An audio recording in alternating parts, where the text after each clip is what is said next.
Hello students, welcome again to my channel. Practice paper number 3 चल रहा है class 12th के लिए। Section number section A B C already solve करवा चुकी हूं और अब हम स्टार्ट करेंगे सेक्शन डी, जिसमें हमारे 5-5 नंबर के 4 क्वेश्चन आएंगे विद इंटरनल चॉइस। सभी क्वेश्चंस बहुत ही आसान हैं। जल्दी से हम इन्हें देखेंगे, इन पर ज़्यादा टाइम हम नहीं लगाएंगे क्योंकि हम दो प्रैक्टिस पेपर, एक सैम्पल पेपर और एक प्री बोर्ड में 4 पेपर ऑलरेडी आपको सॉल्व करवा चुके हैं और इस टाइप के बहुत क्वेश्चंस हमने प्रैक्टिस कर लिए हैं। तो ये आपको सिस्टम ऑफ लीनियर इक्वेशंस दे रखा है जो आपने मैट्रिक्स की हेल्प से सॉल्व करना है। क्वेश्चन नंबर 32 सिस्टम आपके सामने, x minus y plus z is equal to 4, 2x plus y minus 3 z is equal to 0, x plus y plus z is equal to 2, जिसको हम ax is equal to b की form में write कर सकते हैं। ए आपका coefficients का matrix बनता है 1 2 1 -1 1।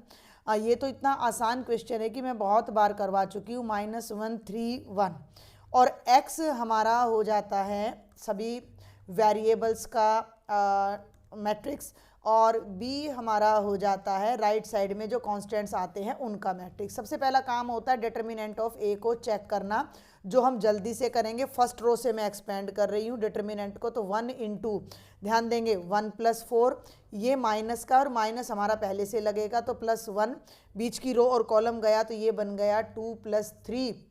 क्लियर है? ये एक बार चेक कर लेते हैं। ये रो और ये कॉलम गया तो 1 + 3 आएगा। हाँ जी, यहाँ पर मुझे लगा ना ये 4 कैसे आएगा। देखिए जरा जल्दी से, 1 + 3 4 बनना था, मैं सीधा आंसर लिख गई। और +1 इंटू 2 -1। तो भाई अब इसको उठा के यहाँ पे सॉल्व कर दो तो ये बन जाएगा 4 एकम 4 जमा 5 जमा 1 और ये 10 आ गया, जो कि नॉन जीरो है। नॉन जीरो है तो ए का इन्वर्स एग्जिस्ट करेगा, जिसके लिए आपको एडजॉइंट निकालना पड़ेगा। एडजॉइंट के लिए आपको कोफैक्टर निकालना पड़ेगा। एक कोफैक्टर मैं बता रही हूँ a11 का -1 की power 1 + 1। First row first column हमारा चला जाएगा और डिटर्मिनेंट बचेगा 1 - 3 1 1। बाहर प्लस का साइन आएगा और अंदर 1 + 3 यानी 4 आ जाएगा। और बाकी के सभी कोफैक्टर्स मैं ऑलरेडी सॉल्व कर चुकी हूँ तो वो मैं यहाँ राइट कर दूंगी। 1 2 -5 आएगा, a13 1 आएगा। हम इस पर ज़्यादा टाइम नहीं लगाएंगे इस क्वेश्चन पर। a21 2 आएगा। अब तो बस मैं आपको रिवीजन के पर्पज़ से ये करवा रही हूँ। a23 -2 आएगा, a31 2 आएगा, a32 5 आएगा और a33 अपना 3 आ जाएगा। इनकी हेल्प से अब हम बनाएंगे एडजॉइंट ए। देखो एक ही क्वेश्चन में बहुत चीज़ें यहाँ आपको सीखने को सीखने को मिल जाती हैं। एडजॉइंट होता है मैट्रिक्स का सभी कोफैक्टर्स का ट्रांसपोज। तो ट्रांसपोज करेंगे तो 1 1 1 2 और 1 3 इस रो में आएंगे, 2 1 2 2 और 2 3 इस रो में आएंगे और 3 1 3 2 और 3 3 इस रो में आएंगे। और अब हम यहाँ पर कोफैक्टर्स की वैल्यू को अपना पुट कर देंगे तो ये बच्चों हो जाएगा 4। देख लो ये सामने ये रहा, -5 और 1 और 2 0 और -2 और बच्चे 2 5 और 3 ये आ गया। इसको जब आप डिटर्मिनेंट से डिवाइड करोगे तो आपका इन्वर्स आ जाएगा। डिटर्मिनेंट कितना है 10, तो 1/10 4 -5 1 2 0 -2 और 2 5 3। और अब जब हम इसको ए इन्वर्स को b से मल्टीप्लाई करेंगे तो हमारा सॉल्यूशन आ जाएगा x is equal to a inverse b। तो पहले मैं यहाँ a इन्वर्स लिख देती हूँ, 4 -5 1 2 0 -2 2 5 3 और b देख लीजिए एक बार, मैं स्क्रीन अप डाउन कर रही हूँ, 402 है। b की वैल्यू बेटा 402 है। तो इसको सॉल्व कर दो। इधर x है 1/10, ये रो और ये कॉलम 16 जमा 0 जमा 4। सेकंड को करो -20 + 0 + 10। थर्ड को करो 4 + 0 + 6। ठीक है, आ गया हमारा आंसर। इधर बनेगा XYZ और इधर 1/10 के साथ फर्स्ट रो में आएगा 20, सेकंड में -10 और थर्ड में 10। बाहर वाले 10 से डिवाइड करोगे तो 2 -1 और 1, x की वैल्यू 2, y की -1 और z की वैल्यू 1 आ जाएगी। आप चाहो तो अपना इस आंसर को वेरीफाई भी कर सकते हो इक्वेशंस में पुट करके। तो ये पूरा क्वेश्चन एक सिंगल फ्रेम में मैंने ला दिया है, वीडियो पॉज करके भी आप देख सकते हैं। अब हम नेक्स्ट क्वेश्चन पर चलते हैं जो कि हमारा है एरिया का। ये आता है एप्लीकेशंस ऑफ इंटीग्रल में से दोनों के दोनों पार्ट आते हैं, तो उसमें से एक पार्ट आप कर सकते हो, वही रिपीटेड क्वेश्चन आ रहे हैं। Find the area lying in the first quadrant, केवल पहले क्वाड्रेंट में, bounded by this circle and the lines x is equal to 0, x is equal to 2। ये जो सर्कल है इसका जो सेंटर है वो 0 0 है और रेडियस 2 है, क्योंकि सर्कल की जो ये वाली इक्वेशन होती है x² + y² is equal to r², ये 0 0 सेंटर और r रेडियस वाले सर्कल को रिप्रेजेंट करती है। तो 2 रेडियस वाला सर्कल आपने यहाँ पर ड्रॉ करना है, ये आपका पॉइंट 2 है। और फर्स्ट क्वाड्रेंट में जो एरिया होगा वो ये होगा। ये जो लाइन है ये है x इज इक्वल टू 0, क्योंकि ये y एक्सिस है और ये x एक्सिस है आपका, है ना। और ये लाइन है x इज इक्वल टू 2। बहुत ही आसान सा क्वेश्चन इसने दे दिया है, मतलब सिर्फ आपको इंटीग्रेशन का फॉर्मूला अप्लाई करना है। तो एरिया अंडर द कर्व हम लेते हैं, है ना, एरिया अंडर द कर्व लेते हैं, तो जो रिक्वायर्ड एरिया होगा I वो इंटीग्रेशन ऑफ y dx हो जाएगा बिटवीन 0 to 2, क्योंकि उसने यहाँ पे क्लियर कट कह रखा है x इज इक्वल टू 0 और x इज इक्वल टू 2 के बीच में। अब ये जो y की वैल्यू है ये आपने इस इक्वेशन में से लेनी है। इक्वेशन क्या है, यहाँ पर हम थोड़ी स्पेस बना लेते हैं और भी अच्छे से। अब ये हमारी इक्वेशन है x² + y² is equal to 4। इसमें से जब आप y की वैल्यू लोगे तो y² आएगा 4 - x²। जब आप अंडर रूट करोगे तो ये अंडर रूट प्लस माइनस दोनों वैल्यूज़ आपको देगा। लेकिन क्योंकि हम केवल फर्स्ट क्वाड्रेंट में इंटीग्रेट करेंगे तो उसमें इंटीग्रेट करते टाइम हम केवल पॉजिटिव वैल्यू लेंगे। तो ये सारा डायग्राम आप देख लीजिए और अब हम डायरेक्ट इसको यूज करते हुए अपना इंटीग्रेशन पर चलेंगे, 0 to 2 y dx। ठीक है, तो I हो जाएगा बेटा 0 to 2 y dx। ठीक है, यहीं कर देती हूँ, बल्कि मैं 0 to 2 y, ये आपके सामने है, देख लीजिए 4 - x² का अंडर रूट। तो बच्चे ये आ जाएगा 4 - x² का अंडर रूट dx। अब मैं एक बात आपको बता दूं कि यही फॉर्मूला आपका बार बार यूज होता है, यही फॉर्मूला आपका बार बार यूज होता है। और ये कौन सा फॉर्मूला है, a² - x² का अंडर रूट dx। तो ये हो जाएगा x/2, ये जो इंटीग्रेशन के अंदर है ये टर्म यूं की यूं, plus a²/2 sine inverse x/a plus c, लेकिन c हमने लगाना नहीं है क्योंकि हमारा डेफिनेट इंटेग्रल है।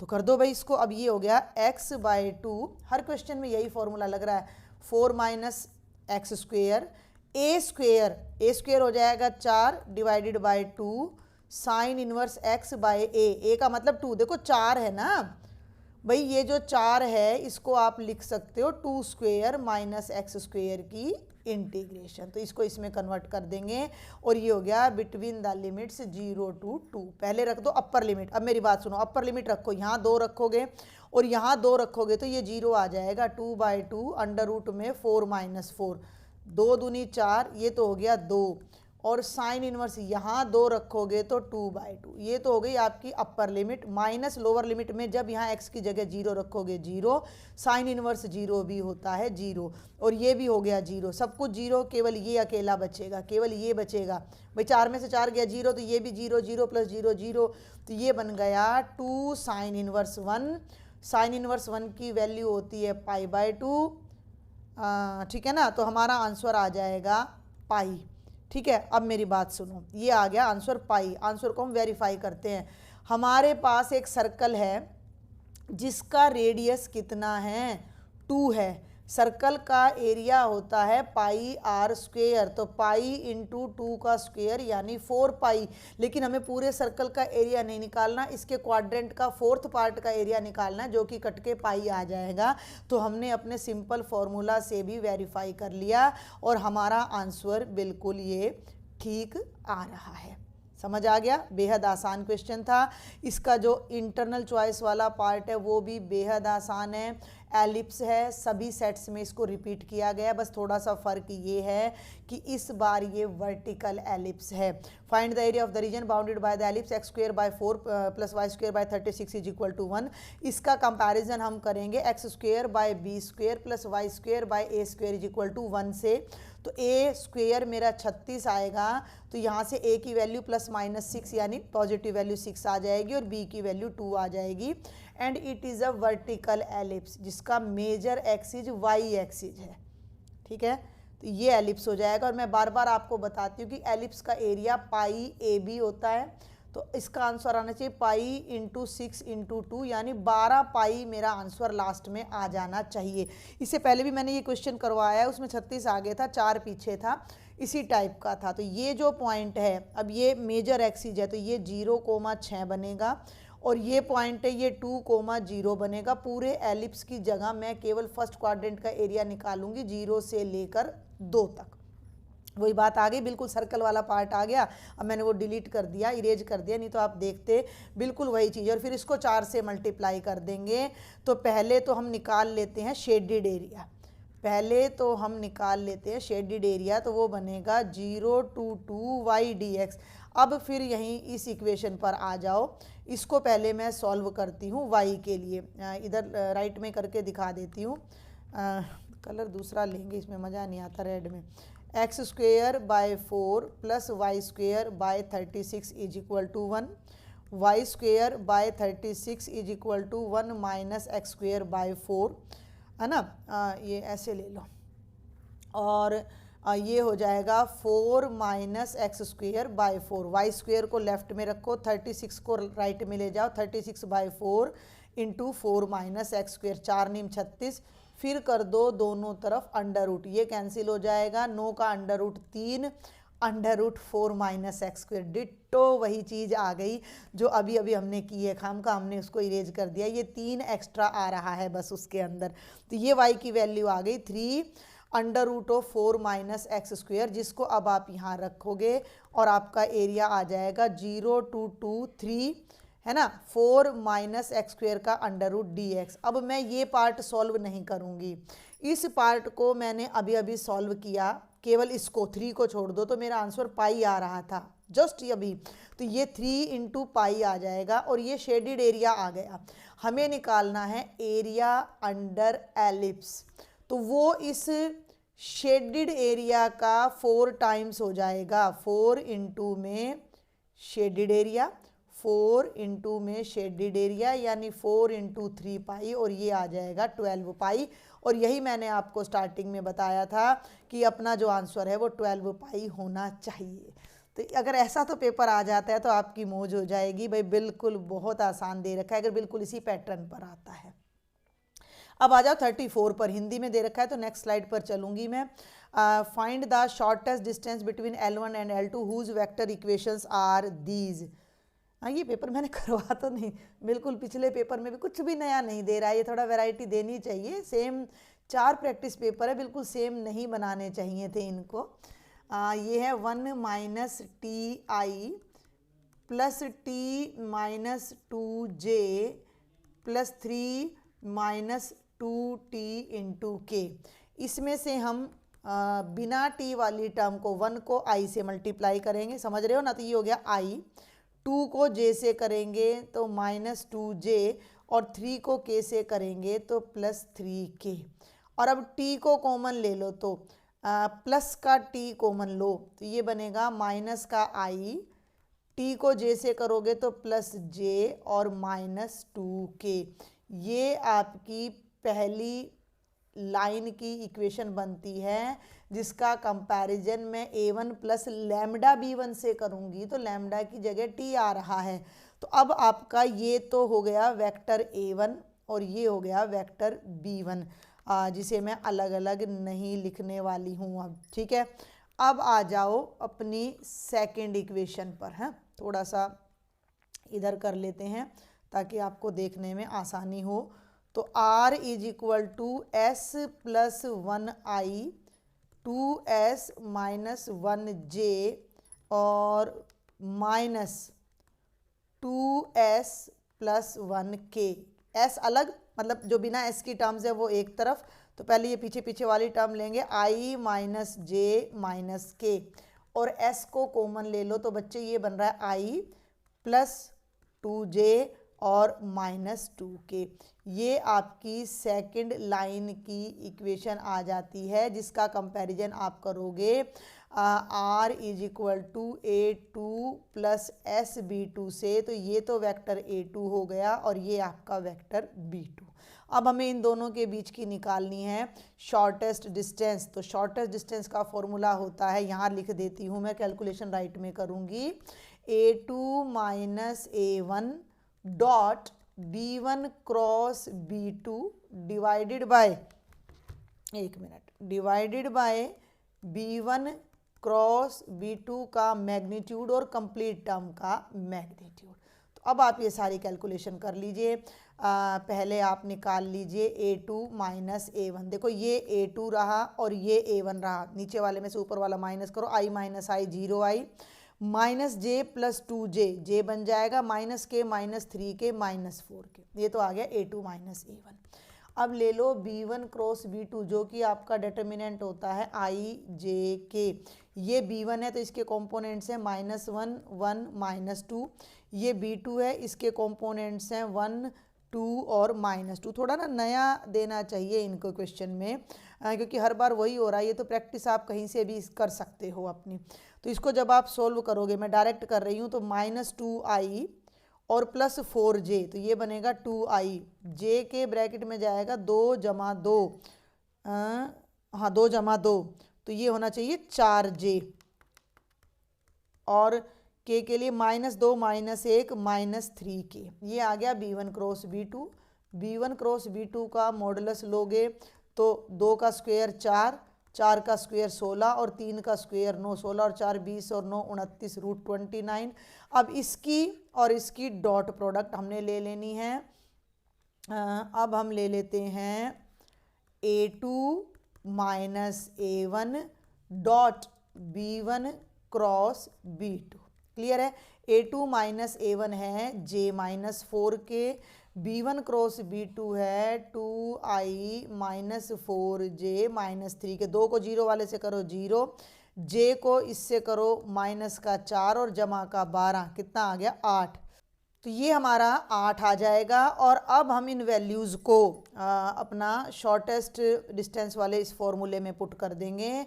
तो ये हो जाएगा a2 minus a1 dot b1 cross b2, तो 8 आ गया और नीचे आ गया रूट 29 का मैग्नीट्यूड। मैग्नीट्यूड लगाने की जरूरत नहीं क्योंकि पॉजिटिव है, चाहो तो इसको अपना रैशनलाइज भी कर सकते हो। तो ये आ जाएगा 8/29 रूट 29। नहीं तो ये भी आपका आंसर चल जाएगा।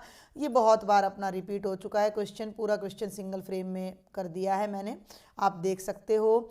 और इसी के इंटरनल पार्ट में भी हमें जो क्वेश्चन दिया गया है वो भी सेम है, बार बार रिपीट हो रहा है, सिर्फ इसका ना पैटर्न मतलब स्टेटमेंट बदल जा रही है, पैटर्न भी नहीं बदल रहा ना, समस्या तो यही हो रही है। तो देखो जरा जल्दी से, find the vector equation of the line passing through the point 2 -1 3।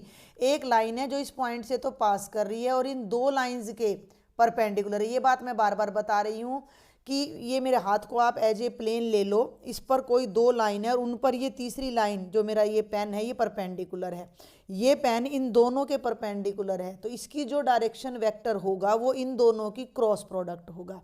समझ में आ रही मेरी बात? हमें एक थर्ड लाइन निकालनी है जो 2 1 और -3 इस पॉइंट से तो पास कर रही है और दो इन गिवन लाइंस के परपेंडिकुलर है। जब भी हमें किसी लाइन की इक्वेशन निकालनी होती है तो इसकी इक्वेशन होती है r is equal to a plus lambda B.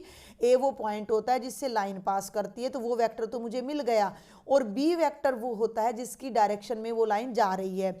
अब हमारी लाइन इन दोनों के परपेंडिकुलर और दो लाइन के परपेंडिकुलर अगर कोई थर्ड लाइन लेनी है तो उनकी क्रॉस प्रोडक्ट हमें निकालनी होती है, वो क्रॉस प्रोडक्ट दोनों के परपेंडिकुलर होती है। तो हम इन दोनों लाइंस की निकाल देंगे डायरेक्शन वेक्टर की क्रॉस प्रोडक्ट, उससे तो मेरा वेक्टर बी आ जाएगा। वेक्टर ए मुझे ऑलरेडी दे रखा है, तो मेरी जो है रिक्वायर्ड लाइन के लिए जो ज़रूरत है वो पूरी हो जाएगी। तो सबसे पहले तो वेक्टर ए ले लो, वो है 2i - j + 3k। तो ये तो वो वेक्टर हो गया, वो उस पॉइंट का पोजीशन वेक्टर हो गया जिसमें से लाइन पास कर रही है। अब मैं पूरी बातें नहीं लिख रही हूँ, लाइन इन दोनों के परपेंडिकुलर है, तो पहली लाइन का डायरेक्शन वेक्टर आप देख सकते हो 2i माइनस 2j प्लस के, तो इसको तो मैं b1 नाम दे दूंगी, 2i माइनस 2j प्लस के, और वेक्टर b2 हो जाएगा i plus 2j plus 2k। इन दोनों की निकाल दो आप क्रॉस प्रोडक्ट, तो इन दोनों की क्रॉस प्रोडक्ट से जो वेक्टर मिलेगा उसकी डायरेक्शन में है हमारी लाइन जो हमें चाहिए। तो i j k 2 माइनस 2 1 और भैया 1 2 और 2, बेटा इसका कर दो डिटर्मिनेंट, तो ये बनेगा माइनस का 4 और जमा का 2, तो माइनस 2i, और j के लिए लूँ तो मैं ये लाइन गई, ये कॉलम गया, 2 दूनी 4 में से 1 गया 3j, तो ये माइनस का 3j डायरेक्ट बन जाएगा। और k के लिए लूँ तो मैं 2 दूनी 4 और 2 6 प्लस 6k। बस इतना सा है, थोड़ा सा आप ये क्वेश्चन करके आओगे तो आप इस बात को वहाँ पर लिख कर आओगे। 2 दूनी 4 माइनस, हाँ यहाँ थोड़ा सा ध्यान, 1 मिनट यहाँ ध्यान देंगे, आई के ब्रैकेट में ये आएगा तो माइनस का 4 और माइनस का 2, तो ये माइनस का 6i आएगा हमारा, ठीक है, और माइनस का 3j और प्लस का 6k। तो कोई लाइन, ये बात आपने लिख के आनी है कि let a is the position vector of the point from which line passes, line is perpendicular to these two lines, और ये उनके डायरेक्शन वेक्टर हो गए। फिर आप निकालो b1 क्रॉस b2, तो आप लिखोगे because line is perpendicular to 1 and 2, उनको नाम दे दिया, तो direction vector of required line is b1 cross b2। फिर आप ये सारा करोगे तो ये हमारा रिक्वायर्ड वेक्टर b हो जाएगा, ये वेक्टर a हो गया, लाइन की इक्वेशन हो जाएगी r is equal to a plus lambda b। तो a की वैल्यू यहाँ से रख दो 2i minus j plus 3k, तीनों तीसरा सेट करवा रही हूँ, तीनों में यही आ रहा है, माइनस 6i माइनस 3j और प्लस का 6k। ये हमारी रिक्वायर्ड लाइन की इक्वेशन आ जाएगी जो हमसे पूछी गई है। ठीक है, मैंने थोड़ा छोटा किया है, थोड़ा सा और आप लिखा ना, इससे ज़्यादा बड़ा है नहीं, अननेसेसरीली हम इसको भाई अपना कुछ का कुछ लिखते रहें तो उसमें टाइम ख़राब करने की ज़रूरत नहीं है। और ये सेक्शन डी का लास्ट क्वेश्चन है, सॉल्व द प्रॉब्लम ग्राफिकली। हमें z दे रखा है x प्लस 2y, जिसको हमने मैक्सिमाइज भी करना और मिनिमाइज भी, और ये 3 कंस्ट्रेंट्स हैं। चौथा constraint xy greater than equal to 0 का मतलब आप सबको पता होता है कि भैया फर्स्ट क्वाड्रेंट में हमने लेना है। तो पहला कंस्ट्रेंट पकड़ लो, x प्लस 2y is greater than equal to 100, इसको इक्वेशन में कन्वर्ट करो तो x प्लस 2y is equal to 100, x 0 है तो y 50, क्योंकि जब इसको 0 लोगे तो 2y is equal to 100, y 50 आ जाएगा, y को 0 लोगे तो x की वैल्यू 100 आ जाएगी। ठीक है, 150 तक ये हमारा चल के जा रहा है। हम यहाँ थोड़ा सा और इधर कर लेते हैं और अब साथ के साथ अपना ग्राफ ड्रॉ करते हैं। मेन काम तो इसमें ग्राफ का है। स्ट्रेट लाइन अपनी ले लेते हैं, कोशिश कर रहे हैं पूरी हम, ये देखिए अब 50 100 और अगली लाइन में 200 भी है, तो 20 40 60 80 100 120 तक हम देखते हैं, और आगे ज़रूरत पड़ी तो देखेंगे 60 80 100 और 120, 20 40 60 80 100 और 120, ये y एक्सिस, ये x एक्सिस, ये ओरिजिन है। 20 40 60 80 100, पहली देखो 0 से 50, x 0 y 50, 50 आएगा 40 और 60 के बीच में, x 100 और y 0 ये आएगा। इन दोनों को जैसे ही आप स्केल की हेल्प से ज्वाइन करोगे तो ये आपकी फर्स्ट लाइन आ जाएगी, जिसे आप L1 नाम दोगे।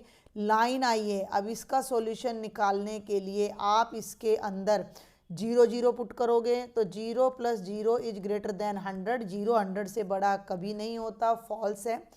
ये सब आपको पता होगा ना भाई, अब तो हम प्रैक्टिस ही कर रहे हैं भाई। इस लाइन पे जितने भी पॉइंट्स हैं वो सब इसको 100 के इक्वल करेंगे, तो या तो अपर पार्ट 100 से बड़ा होगा या लोअर पार्ट। तो हम उसके लिए क्या करते हैं, जनरली 0 0 को पुट करके चेक कर लेते हैं। अगर 0 0 इस इनइक्वालिटी को सेटिस्फाई करता है तो 0 0 के नेबरहुड के सारे पॉइंट सेटिस्फाई करेंगे। अब 0 0 इसको सेटिस्फाई नहीं कर रहा तो 0 0 वाला पार्ट हमारा सॉल्यूशन नहीं है, हमारा सॉल्यूशन जो अपर वाला पार्ट है वो आ जाएगा। क्लियर हो गया। अब सेकंड इनइक्वालिटी पे आ जाओ, 2x minus y is equal to 0, तो इसको कर देंगे 2x is equal to Y. अब ये 0 में से पास करेगा, x 0 है तो y 0 है, ध्यान देना। अब मैं x की जगह 20 रख लूँ तो y 40 आ जाएगा, और x की जगह 40 रख लूँ, 40 दूनी 80 तो y 80 आ जाएगा। इनको प्लॉट करो, 0 0, x 20 और y 40। अब ये 20 40 यहाँ कटेगा, x 20 80, हाँ ये यहीं से पास होगा, ठीक है।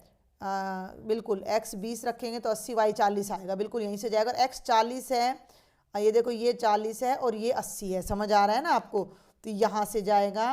तो ये लाइन बच्चे ऐसे जाएगी आपकी ओरिजिन में से पास करते हुए। अब इस लाइन पर, अरे इस लाइन का नाम रख दो L2।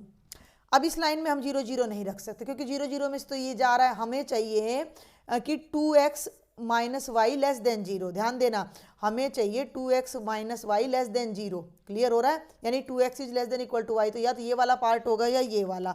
अब 0 0 तो रख नहीं सकते, तो मैं यहाँ से कोई पॉइंट रख लेती हूँ, मैं ये 60 और 50 रख के देख लेती हूँ, या और भी छोटा रख लें, 20 और 20 रख के देख लेती हूँ मैं यहाँ, ठीक है।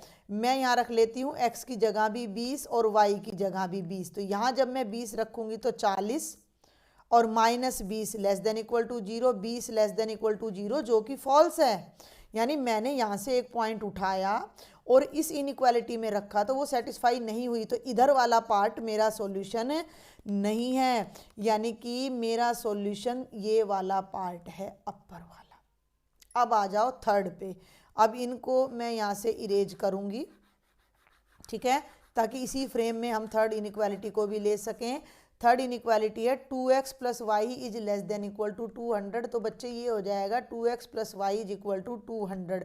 तो ये x और y, x को 0 रखो तो y की वैल्यू 200 आ रही है, मैं कह रही थी ना 200 तक जाएगा, और y को 0 रखोगे तो x की वैल्यू 100 आ रही है। तो इसके लिए अब हमें y को 200 तक ले जाना पड़ेगा, तो इसको हम थोड़ा सा यहाँ से एक्सटेंड कर देते हैं ग्राफ को।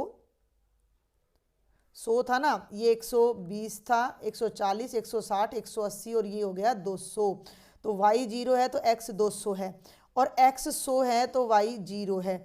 अब इन दोनों को जब आप मिलाओगे तो ये लाइन आपकी आएगी L3, ठीक है। इसको आगे बढ़ा दो, बहुत ध्यान से देखना, यही वाला हिस्सा आएगा। अब इसका जो सॉल्यूशन है, मैं इस पे अगर इसको ब्लू कलर से मार्क करूं इस लाइन को, तो अब इसकी जो इनइक्वालिटी थी, थोड़ा सा इधर कर देती हूँ मैं, ये देखो ये थी आपकी inequality 2x plus y, 2x plus y is less than equal to 200। इसमें 0 रख के देखो, 0 is less than equal to 200 आ गया, सेटिस्फाई हो रहा है, यानी 0 वाला, यानी इसका सॉल्यूशन ये लोअर पार्ट है। तो अब देखो इससे ऊपर, इस लाइन से तो ऊपर, इसके लेफ्ट में और इसके नीचे, तो आपका ये कॉमन क्वाड्रिलेटरल आपका रिक्वायर्ड सॉल्यूशन हो जाता है। इसको नाम दे दो A, ये नाम दे दो B, ये नाम दे दो C, और ये नाम आप दे दो D। तो ये 4 वर्टिसेज आपके फिजिबल रीजन के हो जाते हैं, जो कि अब आपने निकालने हैं चारों, और इन चारों पर मैक्सिमा मिनिमा चेक करना है। तो 2 तो आपके सामने है, मैं बता दूं, ये A तो मैंने अभी अभी आपको दिखाया था 40-40 पे मीट कर रहा था, और ये था 0-50, है ना, x 0, यस, ये D की वैल्यू थी 0-50, और C की वैल्यू आपको दिखाई दे रही है x 0 y 200। बच गया B कहाँ से आ रहा है देख लो, L3 और L2 से। तो ये तो L2 है और ये L3 है, ठीक है। L2 है 2x minus y is equal to 0, L3 है 2x plus y is equal to 200, y से वाई कैंसिल हो गया, 4x is equal to 200, x की वैल्यू 50 आ गई। इस वैल्यू को यहाँ रखो तो 2 into 50 is equal to y, तो y की वैल्यू 100 आ गई। तो इसके कोऑर्डिनेट्स हो गए, x है अपना 50 और y है 100। चारों कोऑर्डिनेट्स आपके आ चुके हैं। अब आप z देखो क्या है, z है x प्लस 2y, z है x प्लस 2y। तो अब आप यहाँ एक अपना टेबल बनाएंगे। यहाँ तो आप लोगे बच्चे कॉर्नर पॉइंट्स, यहाँ आप लोगे z, फिर भूल गई मैं, z ध्यान से उतर गया, x प्लस 2y, यस है ना, गलत ना हो जाए अपना। तो z है x प्लस 2y। अब यहाँ चारों कॉर्नर पॉइंट्स को आप राइट करो, a 40 40, b 50 100, नाम कोई भी दे सकते हो, जरूरी नहीं मैंने जिसको a नाम दिया आप भी उसी को a नाम दो।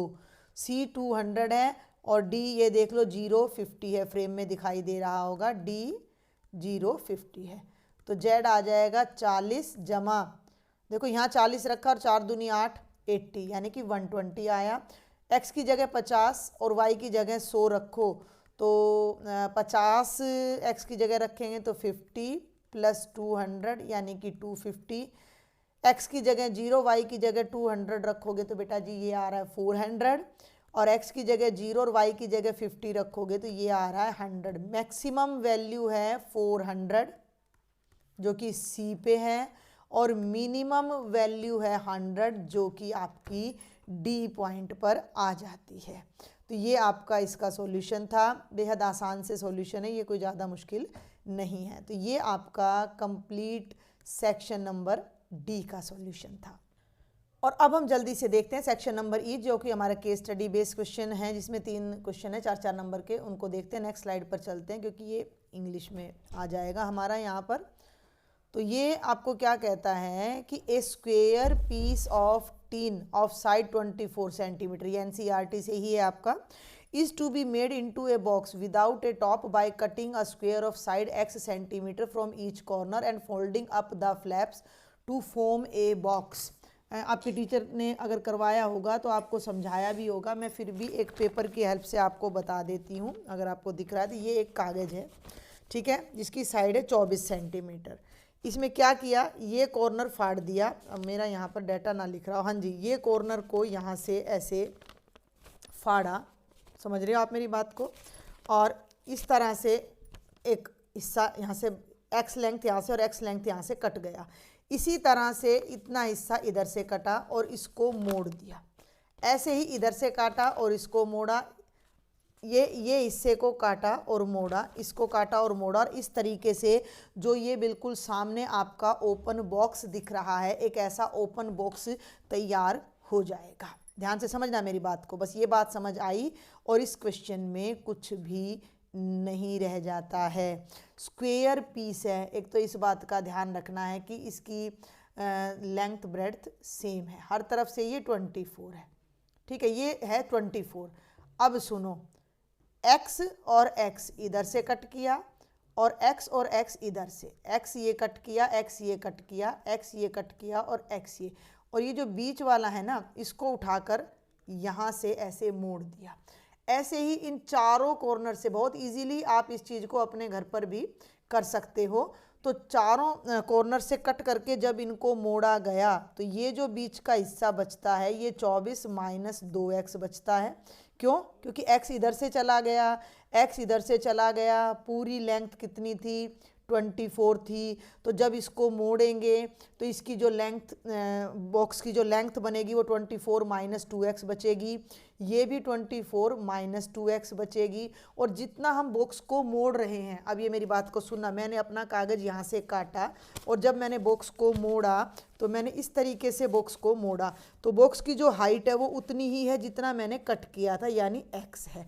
तो बॉक्स की हाइट x हो जाएगी, अदरवाइज ये हर तरफ से स्क्वायर रहेगा।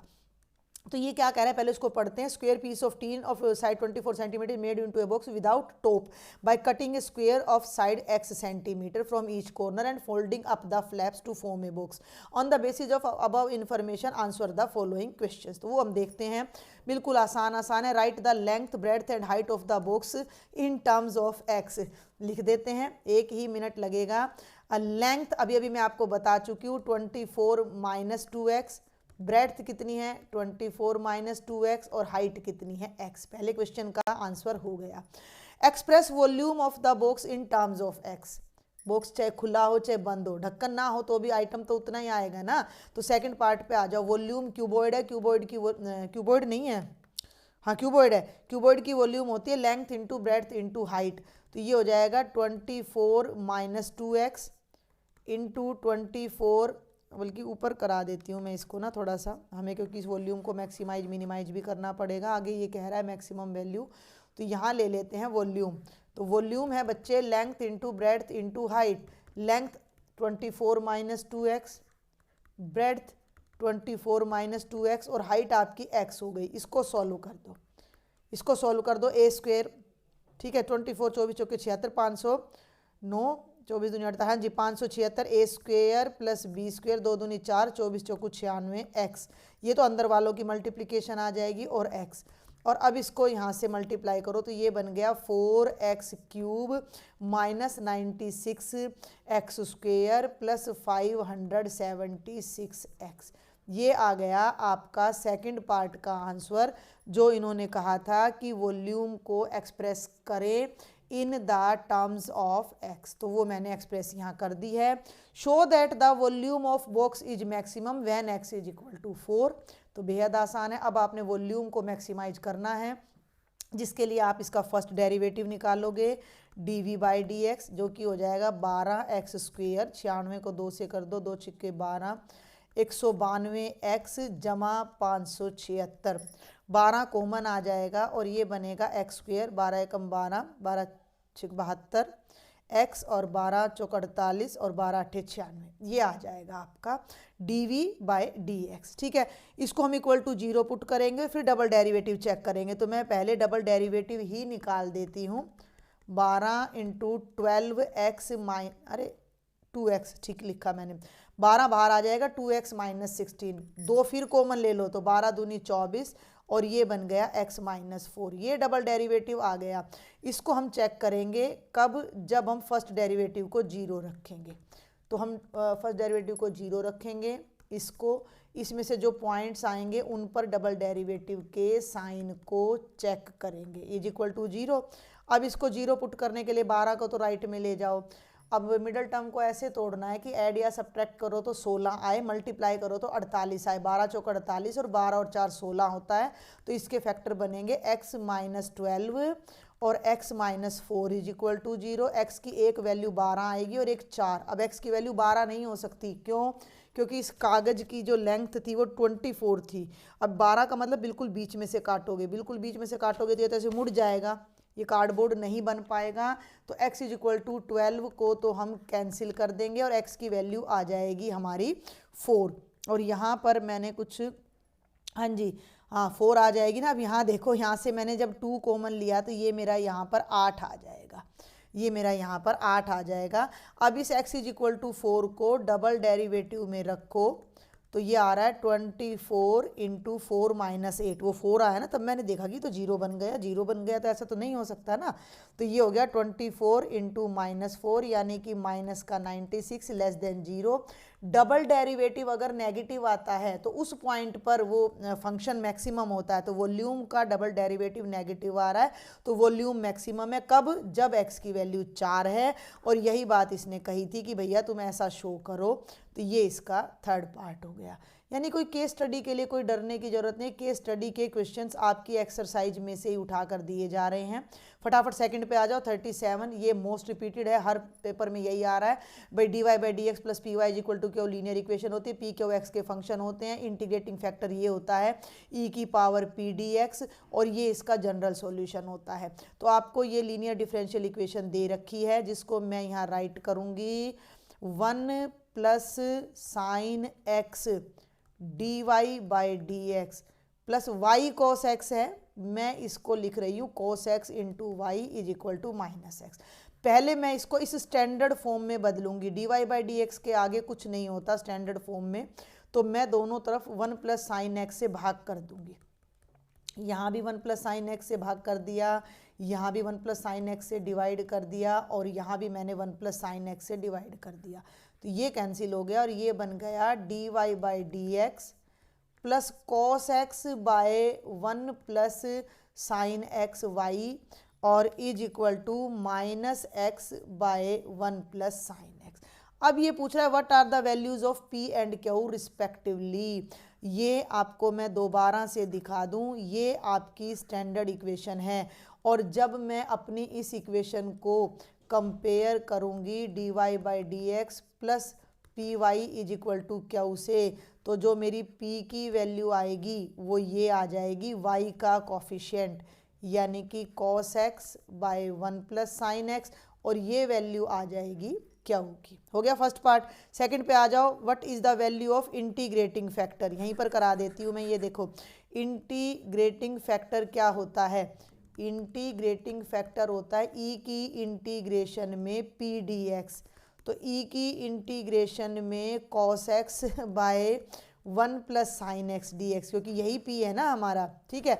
अब इसकी इंटीग्रेशन करो, बहुत ध्यान से देखना, ऊपर डेरिवेटिव है और नीचे फंक्शन है F dash x by F x. 1 plus sine x को जेड रखोगे तो ये डी जेड बाई जेड बनेगा, तो ये बन जाएगा e की power log 1 plus sine x. नहीं आया क्या समझ में भाई?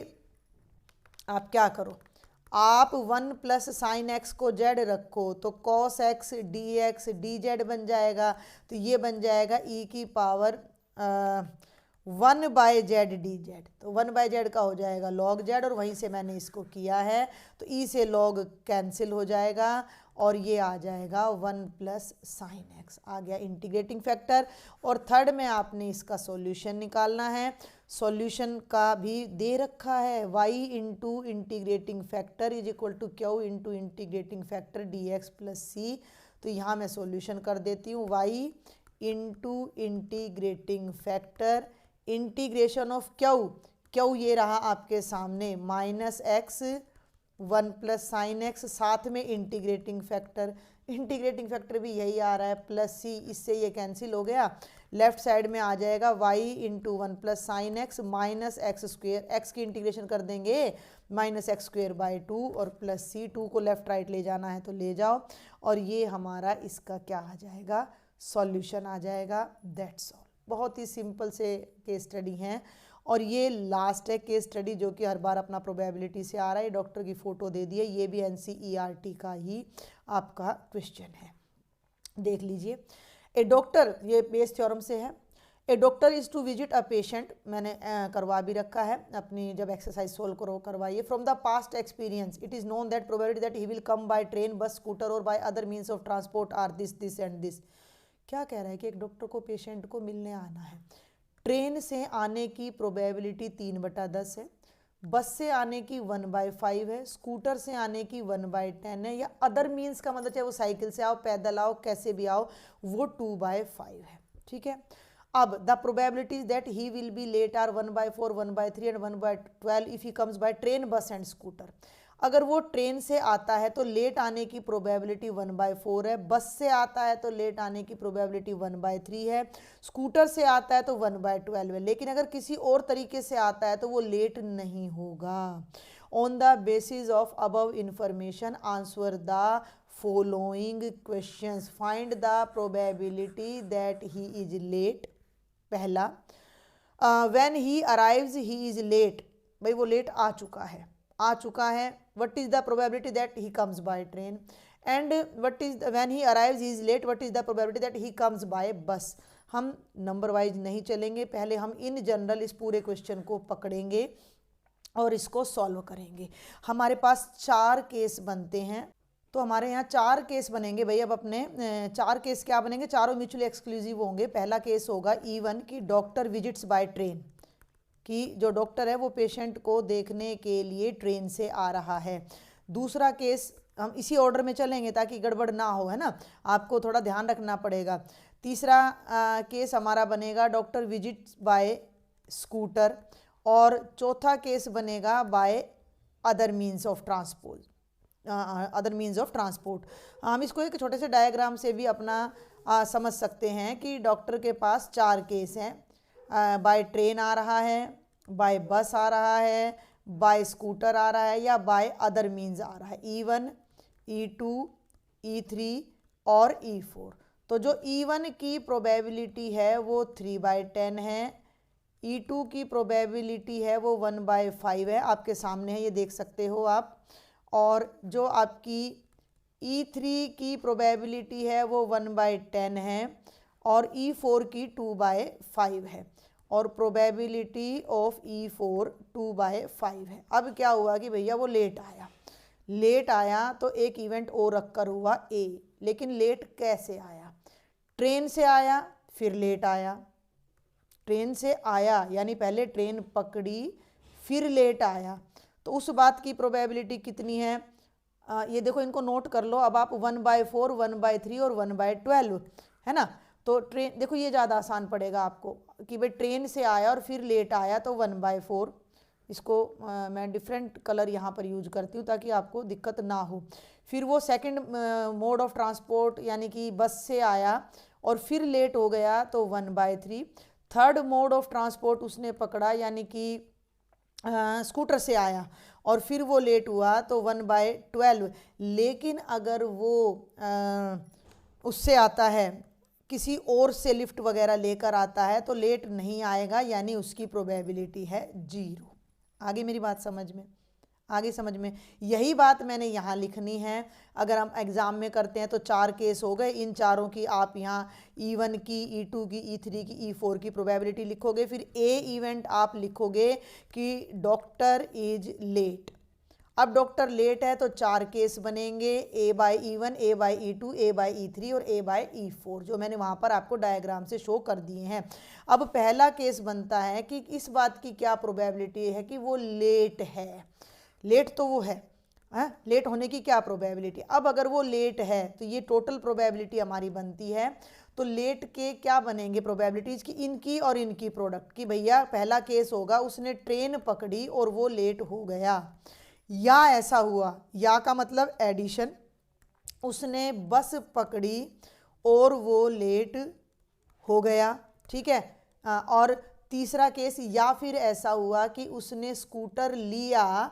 आपको बहुत डिटेल में देखना है तो मैंने बहुत अच्छे से समझा भी रखा है जब करवाया है एक्सरसाइज में। तो लेट हो गया, और या फिर किसी से लिफ्ट ली और वो लेट हुआ, जिसे हम बोलते हैं टोटल प्रोबेबिलिटी। अब ये सारी वैल्यूज़ आपके सामने हैं, मैंने थोड़ा स्मॉल कर दिया है साइज को। अब मैं यहाँ इन वैल्यूज़ को पुट करूँगी।